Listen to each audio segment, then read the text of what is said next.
I'm here today with Derek Langford. He is the regional general manager for Howl at the Moon. How you doing today, Derek?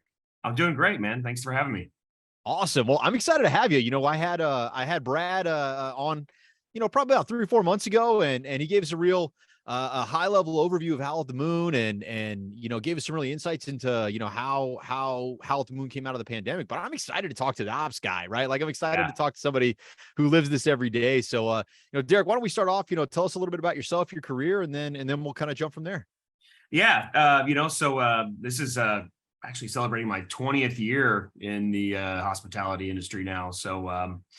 15 of those coming up on 15 with Howl at the Moon alone.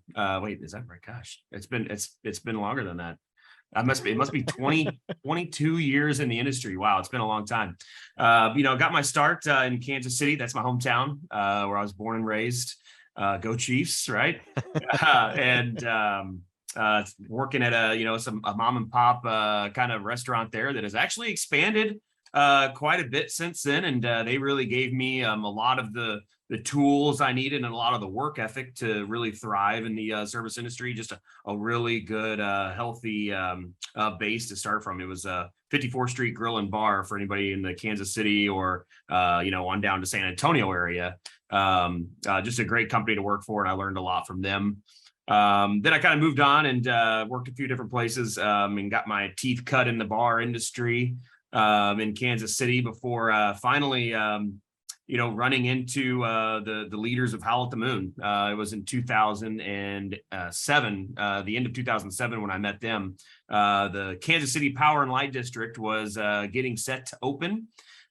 Which was this new downtown revitalization project. Is going to be right next to the new Sprint Center that was just built back when Kansas City was, working on getting a hockey team in there or a basketball team. I think there was talk that even possibly the Pittsburgh Penguins were going to come down, but they were using us as bait. So that actually didn't happen. Could have got a young Sidney Crosby in Kansas City. No, anyways, so ended up opening up that district, and this was just an amazing time in Kansas City in 2008 with everything going on downtown, and this new project has really brought new life. And there's several great stories you can go out there and read about what the Cordish Group and ECI has brought to that downtown project in Kansas City. Got my start there with Howl at the Moon as assistant general manager in 2008. Had one of the most successful grand openings in the company's history. I was just a young guy, 26 years old. All I knew in hospitality about management was that I just wanted to be the manager that I always wanted to have. When I was a bartender, when I was a server, I just said, you know what, I'm just going to be the guy I always wanted to work for. So started there, ended up working there in Kansas City for about 4 years, and opened up a new location of ours in Minneapolis, Minnesota. I was just helping out the GM locally there to help him with some of the tasks, and really learned a lot of marketing there as we didn't have the most successful launch in that city. I think there was a lot of obstacles that were against us in that market, with having a competing, really kind of entrenched dueling piano bar concept already in town, just blocks away. That was kind of the end of that. But I learned a lot during that experience that I took with me when I went to Denver, Colorado back in 2012. I moved there. That was my first time leaving my hometown in Kansas City, and I must say, it's true, everything you hear when people say, you move to your second city and that's the place where you fall in love. I fell in love. I fell in love with Denver. I fell in love with Colorado. Horrible place to live. If anybody's thinking about moving there, don't move there. The pricing on houses is skyrocketing. The weather, it's terrible. It's cold. Lots of snow. So I'm just a freak like that. I really like that stuff. No, No, it's actually pretty perfect, and a lot going on there. And it's idyllic, it's scenic, it's outdoorsy, it's a good food scene, a good restaurant and bar scene, great music scene there. You've got Red Rocks. So I mean, the list goes on and on. I mean, I was in heaven for the 4 or 5 years that I got to live there, and learned another great deal about the industry working there in Denver. where we had a location that we put in next to the ballpark, Rockies Coors Field. And we were in a basement with no windows and no roads or traffic that drove by us. So it was kind of like either they knew you were there or you were just sitting there lonely. So there was many nights when there wasn't anything going on at that baseball stadium. I would stand at the top of our stairs, above our basement and just look around, and there's just nothing but empty parking lot in front of me. And I'm like, how are we going to make this work? What are we going to do to get people here? So I kind of, my team would hate to hear me say this because I just talk about it all the time, but I put a promo team out there. I sent people out, I armed them with passes, and I just started saying, you know what? My back is against the wall. I love living here. I don't want to leave here. This place has to work. We've got to get people in here. And we just did whatever it took to build that business. And it was what Brad would say, the guerrilla marketing that we did there in Denver. It was focused on every single customer, with getting them in the doors. And then we just so happened to have a great venue for events. And it was that combination of building the regular Friday, Saturday night crowd, and then the event side really came through for us. And we ended up taking that place from, being a club that was questionable, like, gosh, how long can we sit here and keep this place solvent, to becoming a performer every single week of, Nice. doing a couple $1 million a year in sales. So it was, we love Denver. We are actually going to be reopening a location there in Denver in fall of 2023. We got a new beautiful building there in the process of rehabbing for us. It's going to be right there on the corner of 21st and Larimer, which is just blocks from the ballpark, and actually right now in the center core of all of the downtown nightlife. It's on a corner. It's got street view. It's got windows. It's got roads. It's unbelievable. I mean, windows alone just puts you at a whole nother level. I mean, that's all you talk about, reopening and doing well. There you go. You start with windows and work your way out from there. Yeah. Yeah. So, the reason we even took the space that we had taken over was because it was, I was not involved in any of that process, but from what I understand is that, there was a competing dueling piano bar that was in existence there already, and we kind of took over for them. So you kind of do two birds with one stone. You get yourself a location, and you also get rid of the competition, which helps after what we just learned in Minneapolis. Yeah. So that was my time in Denver. I bounced around from our Houston location and our Indianapolis location there a little bit, and then ended up making my home now here in San Antonio, starting back in March of 2017. And you want to talk about really, sharpening my skills of everything that I've had to know about running a hospitality industry icon in a city. I really learned that here in San Antonio. So I've been here since, like I said, 2017, and have seen a Final Four come through, and just the massive numbers and droves of people that brings. I've been a part of some massive events that we've been able to do here with the block that we're on, and across the street, with just the type of tourism and convention driven market that San Antonio is. Our location being literally on the San Antonio Riverwalk. We overlook it on all sides. Oh, wow. The street that runs in front of us is 2 blocks down and dead ends at the Alamo. I mean, you can't ask for a better location in a better state, of Texas, which is just all about, booming business and economy and driving sales and driving traffic and people to it. San Antonio has been just something where it's 6 days a week. It asks everything of you, and you just try to keep all your hands on all the pots while also working to grow a business. So it's been very exciting and very, very educational for me living here. And in 2018, actually got to be a part of conceptualizing and naming and coming up with the entire feel for our nightclub, Merkaba, that opened and is now, successfully been in the business now, minus a pandemic. It's 3rd year. Okay. To kind of wrap that up where I'm at, I think the most important thing is, and we've all talked about the pandemic. We fortunately now it feels like we're finally in a place where it's getting in the rearview mirror. It's getting smaller. Mhm. It's still there, it's still lingering. I think there's always going to be a little of that. Coming out of it, having worked for Howl Moon as long as I have, just being so lucky to be a part of a team, and have leadership with Brad O'Brien, and Jimmy Bernstein, our founder, and everybody in our corporate office, who, while we were all at home sitting on our couches in our PJs, they managed to, get all the funds, and they brought us back, for some on the PPP loan and took care of us. They took care of the business side of things, that set up our company so that not only when we came back out of the pandemic, we actually came back stronger.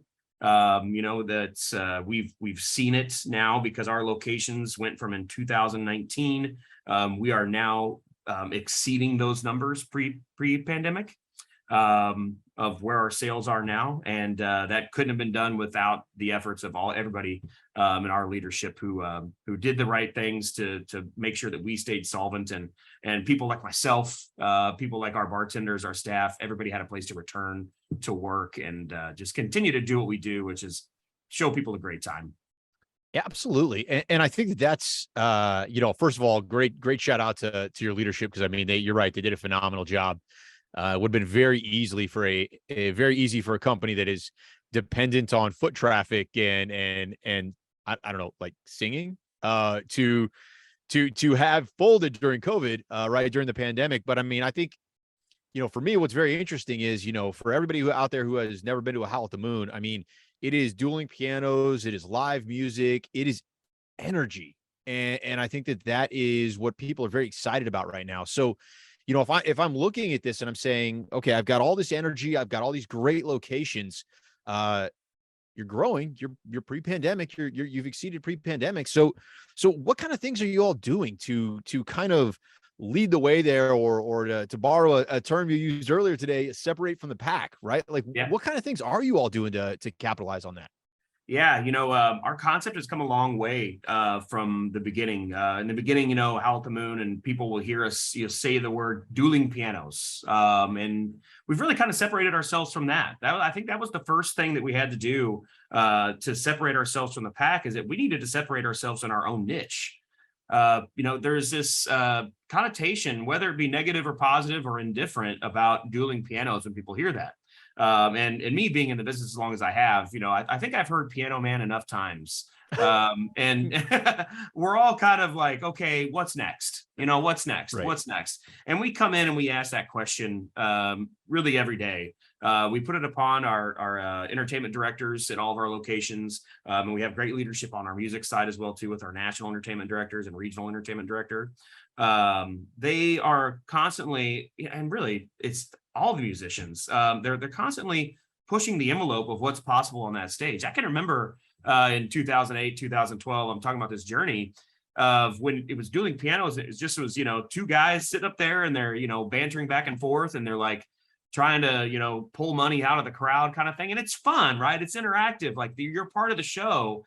But Howl at the Moon made this great decision to shift towards music, because one thing never gets old is good music, right? We can all identify with it. We all know what good music is. And if good music is played well, everyone's going to resonate with that. So that was the first thing we did. We really separated ourselves from the old dueling piano bar bit to becoming more of a live music, like just interactive live music party bar, right?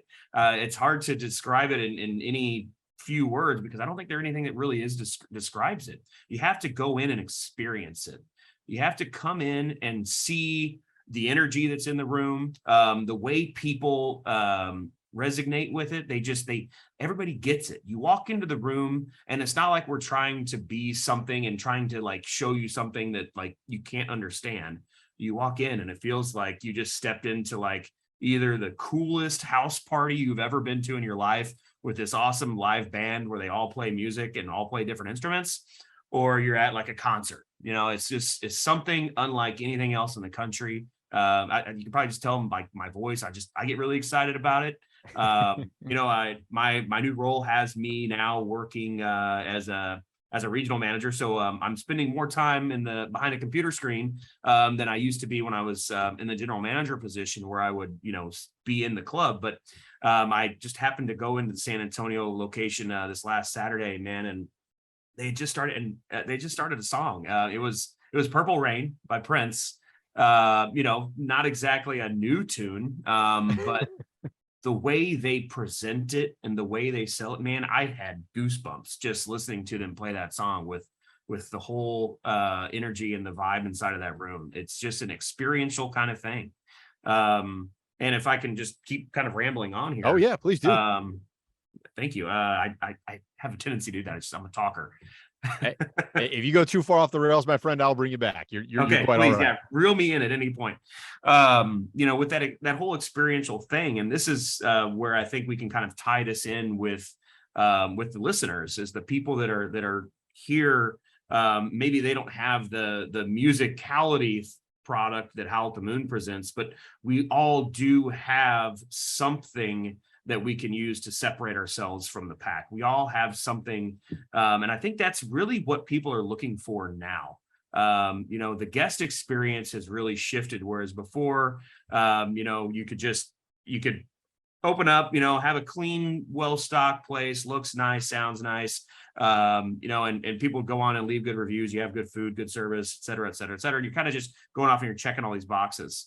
Whereas I feel like now we're in the age of social media, the age of this digital area where everybody can go online and find out everything about you right away.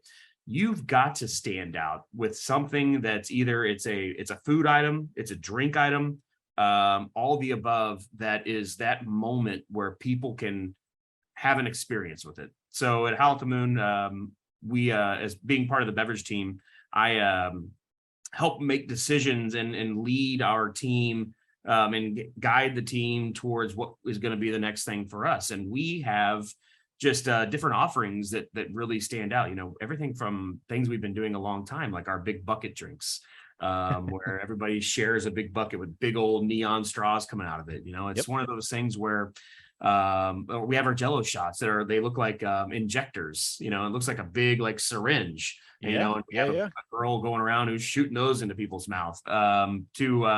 We've tried different things with this jet chill machine where it puts a CO2, liquid CO2 into the bottom of this chamber, and you pour the liquid on top and it creates a dry ice effect. So something that is Instagrammable, that is which is a word that didn't come into our our vocabulary until the last few years, but here it is. Something that stands out and is the one thing that you can really dive yourself into. And just the thing I like to hear is it's always better to be an inch wide and a mile deep in your business, and just really dig in and do the few things that you do and do them really, really well. If you're trying to spread yourself out and try to find something that fits every single palate, it's going to just dilute the product, right? So pick the thing you do, find out what it is that your customers are coming to you for, and just dive into that and make it the best thing that is in your town, in your locale. And I think that's great advice, because I think right now, people who are excelling, regardless of what their industry or part of the hospitality industry are, they're having to differentiate themselves. They're having to, like you did when you took a step back and looked at the dueling piano space, right? Like, okay, we got this, let's make it into a whole new space. And I think that's one of the great things that's accelerating out of the last couple of years, is that ownership that everybody's taking to make the next bigger, better, as you put it, Instagrammable thing that they can possibly do, because everybody gets excited about it. Forget the financial impact about it. Everybody gets excited. People want to be around it. People want to work there. It's really exciting. It is. I tell you, I don't know what else I would do if I wasn't in this industry, because there's nothing much more exciting than this. And watching the reaction on people's faces like that to me, it makes it worth the hours worth it when you just see people get it. Absolutely. Absolutely. Well, I'm going to actually pull something in that we talked about a second ago, right? Which is, or right before the show started recording, you said that Howl at the Moon had recently done a beer survey. Is that correct? And if so, one, what is that? And two, what did you get out of it? Yeah, so we did a beer study. We are getting ready to take a look at our mandate and work with all of our national suppliers on beer. Well, as anybody probably listening to this knows, beer has changed since the pandemic. Right. I think going into the pandemic, we all kind of knew what we sold and was like, all right, here's our go-tos. We've got our domestic light drinkers, we've got our craft beer drinkers, we've got our draft beer drinkers, and that's it. And then I think there was some whispers maybe of this seltzer thing that was coming into the foray right there before the shutdown happened, and then the shutdown happened. And me being at 30, how old was I at that time? 37, I guess, 38 at that time. I'd never drinking a seltzer in my life, but when I'm just sitting there locked up at home and just, working on building furniture in my garage, for some reason, I started drinking these seltzers, and it was different for me. It was like drinking a kind of like a really, really light beer with a very little hint of flavor. But when we came back, we noticed things changed. We took a look at our sales from pre-pandemic. We took a period of the same 6 months and compared it to the same 6 months that we had in 2022. And something that's very important, I think, for me to point out here too, is that Howl at the Moon, when we reopened, we waited until all restrictions were lifted in the markets before we reopened, because you just can't be Howl at the Moon stepping back into it with some of the 50% laws they had and the 6-foot distances. So Brad, again, hats off to him for the leadership and making that decision, because it was the right one. And so we are able to now look at a same good comparison of, here we are, let's do 6 months. It ended up being February to August 2022 versus February to August in 2019. Okay. And what we noticed was the same thing that we all kind of felt. We saw that the domestic category had really taken a hit. Specifically, it was Bud Light overall, which was kind of surprising because Bud Light has been the king for so long.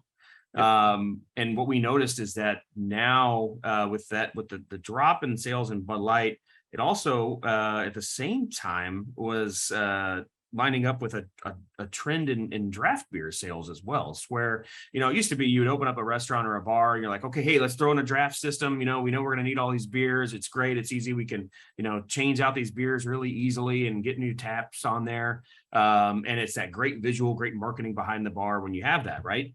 And now we're just noticing that today's drinker is, at least the Howl at the Moon drinker, the Howl at the Moon demo, has really moved away and separated from that and broken off.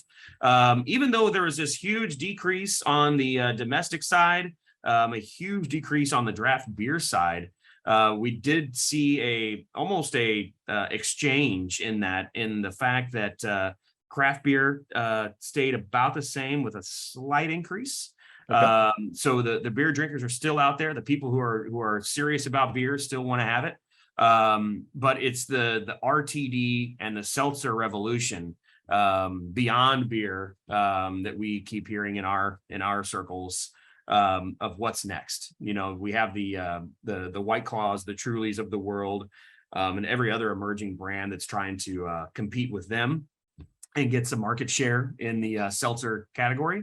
Mm-hmm. Really a revelation for us was High Noon, which is a vodka-based seltzer. So it's not a vinous-based seltzer like your Trulies and your White Claws. It's actually a vodka spirit served in a can. So we can't just pick it up from anywhere. We have to get it from the right distributor. Of course. But it is, men, women, it does not matter. They are all gravitating towards this product because it is, as advertised, it's a great, smooth, refreshing, great tasting drink. And it seems like the trend has been that the people want something light, easy, refreshing, with great flavor. And with some health consciousness in mind there. We're seeing a trend where it's the lower ABV stuff that's working. It's not necessarily the high ABV that counts anymore. It's about the having something where you can go and have a drink, enjoy yourself without going over the edge, which has actually corresponded with an increase of 100% in our NA beverages. We're seeing a lot of people move towards these low alcohol or no alcohol drinks as well. So there's just a real shift, I think, in the maybe it's the Gen Z market, which is affecting the other generations as well too, where people are being more health conscious and not just going out there for the, to just go over the top, but just to really maintain themselves, have a great time, and remember what they're doing, have the experience and be a part of it. Right. Well, I think you brought up a really good point there, right? Which is, if you've got a bar business, an alcohol related business, I'm sure you're seeing the same things just through your purchase orders, right? Oh yeah. But at the same time, if you're a leader and you haven't stepped back and you haven't actually surveyed this, or you think to yourself, maybe we ought to look at this a little bit more. The reality is the proof is in the pudding. I mean, you guys have done the work. You've seen it. This is a primary core of your business. And there it is, right? Draft beers are waning. The Bud Light, king of light beers, is waning. We're getting a lot of these, the seltzers, the vodka drinks, the non-alcoholics, which, I was recently somewhere and was shocked at the amount of non-alcoholic beverages that were going out at a bar, because you generally don't see that a whole lot, right? When you go, I don't go out to a whole lot of bars anymore, but I emerge like once every 5 years to go to a bar. Right. But when I do, it's actually kind of interesting to see the trend. So it's really interesting that you guys are seeing that. So is that impacting sales? You think, is it decreasing sales, or are you able to get a better margin out of it? We've only noticed the decrease on the beer category, but there's been a substantial increase on the spirit side as well. So these RTDs, these ready to drink cocktails, as we didn't really hit on that one in just that last little discussion, but those are, alcoholic beverages served in a can, ready to go. You know what you're gonna get. You can get a margarita in a can. You can get a Jack and Coke in a can. It's the consistency with it. We actually have a product that I love. It's the Bacardi canned cocktail mojito. It's a mojito. Nice. It's not by any intents and purposes. It is a mojito, and I know that mojito is going to taste the same every single time with every single bartender who makes it, because they're not having to take the time in a busy volume establishment to make a mojito anymore. They just absolutely crack a can. Here you go. Here's your mojito. So that's what we've noticed, is that the beer sales, yes, while they're dragging down, the spirit side is pulling it back up. And everywhere where the beer sales may have taken more of a pull down, the seltzers kind of help keep it level. So it's just been an exchange. I think overall the LBW sales are the same as they've always been. People are they're not drinking less; they're drinking the same amount. It's just they're drinking less alcohol content each time. Okay, that's really interesting. I love it. First of all, it's a great trend. It's a very healthy trend to see. It's great to hear that it's not going the other way, which was obviously pre-pandemic, where it was high caloric, high alcohol, as high as you can get on just about everything. So that's a great trend.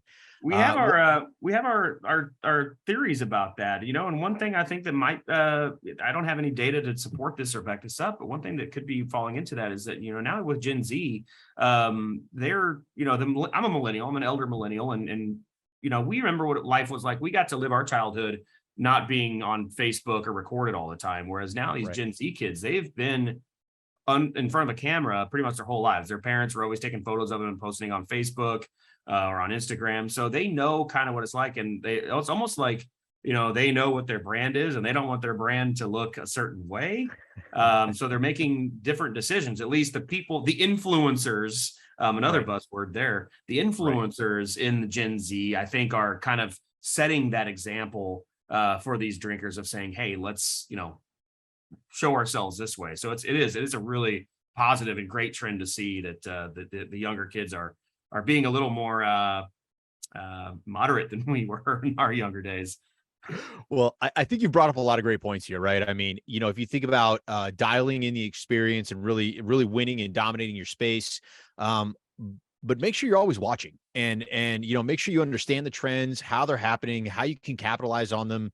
And obviously how the greater social issues are dialing in on your experience at your local Howl at the Moon, your local bar, your local restaurant, your local whatever business you run there. So I think that's really interesting, and I think that if listeners are taking away anything right now, it's sit and look, see what people are doing, grab the data to support it.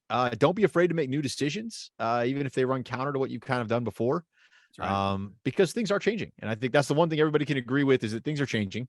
It's really interesting to get that perspective. I like it. It is. Thank you. Yeah, it's again, like I say, it's such a fun industry to be involved in, and just to see it all, like, in person and then in the numbers themselves. I really, I'm getting chills about it. I know I'm such a nerd, but I just love this part of the business. Well, you're the beverage guy, so I hope that you get excited about this stuff. Yeah, Yeah, that's absolutely. right. Well, I tell you what, Derek, as we kind of wrap things up here, obviously you've got a lot of expansion, a lot of growth. You've got a lot of new people coming through your business. As hospitality is repopulating the pond, I love to get advice from experienced leaders like yourself. So what kind of advice are you giving new leaders as they're coming into your business these days? Yeah, it's great. I can actually talk about that because we have a lot of new leadership that I'm actually responsible for right now. And I think the one thing that I always tell my new people coming in is that we are in an exciting business, one that's ever evolving, ever changing, just as we discussed. But the thing to always keep your mind on, while it's easy to get kind of bogged down by the day to day, it's really easy, I think, for our managers, for our everybody to kind of get complacent, or to just forget about the things that matter, and taking that extra effort to put in the homework like we discussed. The thing I would always remind them of is, like, we're in the business of making memories. This is really at the core of what we do. People, when they come out to see us, and they don't anymore, you could never leave your house if you didn't want to, with the DoorDash Right. and all the stuff going on.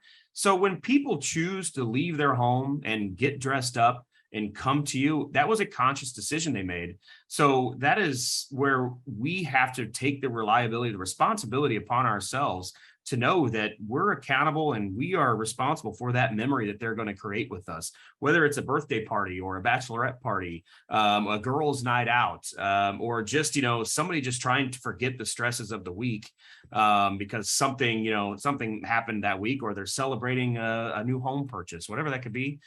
We want to make that memory something that they hold on to. So again, look into your market, own your niche. There are the things that you do that people are coming to see you for, and walk them through that experience. I always tell my managers, I want our staff to be able to walk the guests through the experience of being at Howl at the Moon, so that they're getting the best impression of it. Love it. Absolutely love it. I mean, that's phenomenal advice. And I hope that anybody who is, whether you're just coming into the industry or reinvesting yourself or taking on a new challenge, I think that that's phenomenal advice. And I hope that everybody kind of takes that to heart there. So Absolutely. Derek, if people want to find out more about your locations or Howl at the Moon, where are they going to do that? Yeah, so you can find us on the web, howlatthemoon.com. We're also on Instagram, we're on Facebook, and we're on TikTok as well. So go check out our TikTok if you're into that. I know I could go down the TikTok rabbit hole every once in a while. So see us there. We've got some fun, nice, exciting content on there for you. We've also got the Facebook for all of our locations. So you can just do Howl at the Moon and then the city that we're in. Same thing goes for Instagram. So that's Awesome. We're all over. Awesome. And if somebody wanted to reach out to you, are you on any of the platforms, LinkedIn, any of the other ones where it's best to get a hold of you? Yeah, I actually am. I'm on LinkedIn, Derek Langford. You can find me there. I would love to connect with more people in industry and share ideas and kind of share some more knowledge, maybe learn something that I didn't know, because I feel like that's the other important thing is to always be in the pool of learning more and finding out more about your industry. Well, I think you're going to have a number of people reach out to you at bare minimum about the beer survey. But I think more so just to understand the experiential side of what you do. and learning how to capitalize a little bit more on that. Because it sounds like you've got a great experience, not only from the ops side, but also from the corporate side. So, I really appreciate you taking the time today to share that with us. Absolutely. Thank you for having me. All right, Derek. Well, hopefully we'll be able to connect again in the future, and we'll talk soon. All right. Thanks, Chris. All right. Thanks.